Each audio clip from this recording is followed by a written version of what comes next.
রপ্তানিমুখী বাংলাদেশি তৈরি পোশাকের ৫ ভাগের প্রায় ১ ভাগ ১৯% যায় মার্কিন যুক্তরাষ্ট্রে। আর দেশটির আমদানি করা তৈরি পোশাকের ১১.০৭% হিস্সা নিয়ে মার্কিন বাজারে তৃতীয় শীর্ষ রপ্তানিকারক বাংলাদেশ।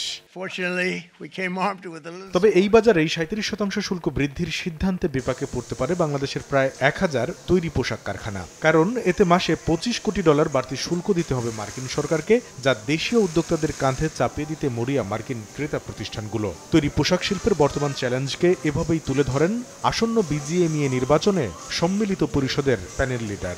এখন আমাদের সামনে সবচেয়ে বড় সংকট ইউএসএ ট্রাম্প ট্যারিফ। এখন আমাদের ক্রেতা যারা আছেন তারা এটা কিন্তু আমরা যারা ম্যানুফ্যাকচারার আছি আমাদের গাড়ি চাপাই দিচ্ছেন। এটা আমাদের জন্য মরার উপর খাড়ার গা। আমরা যখন কস্টিং করি 3 থেকে 5% প্রফিট মার্জিনের উপর করি, তাহলে অতিরিক্ত 37% দিতে গেলে তো ফ্যাক্টরি বিক্রি করলে হবে না।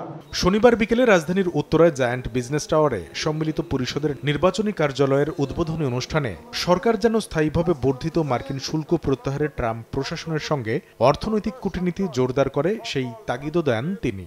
আমরা মনে করি উভয় দেশের আলোচনায় এই সমস্যার সমাধান করতে সক্ষম হবে ইনশাআল্লাহ। এ সময় যুক্তরাষ্ট্র থেকে আমদানি বাড়িয়ে বাণিজ্য ঘাটতি কমানো সম্ভব নয়, কারণ দেশটির বাজারে বাংলাদেশি পণ্যের রপ্তানিও বাড়বে বলে যুক্তি তুলে ধরেন বিজিএমইএ এর সাবেক সভাপতি ফারুক হাসান। আমাদের মধ্যে থেকে অনেকে বলেছে, সরকার থেকেও বলেছে যে আমরা ট্যারিফ 0 করে দেব, but this is not answer. Import হয়তো আরও 500 বিলিয়ন, 1 বিলিয়ন, $1.5 বিলিয়ন, $2 বিলিয়ন বাড়বে, বা ট্রেড ডেফিসিট যে আছে $6.5 বিলিয়ন, সেটা কিন্তু কমবে না, বরঞ্চ আমাদের এক্সপোর্ট আরও বাড়বে। এ সময় স্বল্পোন্নত দেশের তালিকা থেকে উত্তরণের সময়সীমা অন্তত 3 বছরের জন্য পিছিয়ে দেওয়ার আহ্বান জানান বিজিএমইএ নেতারা।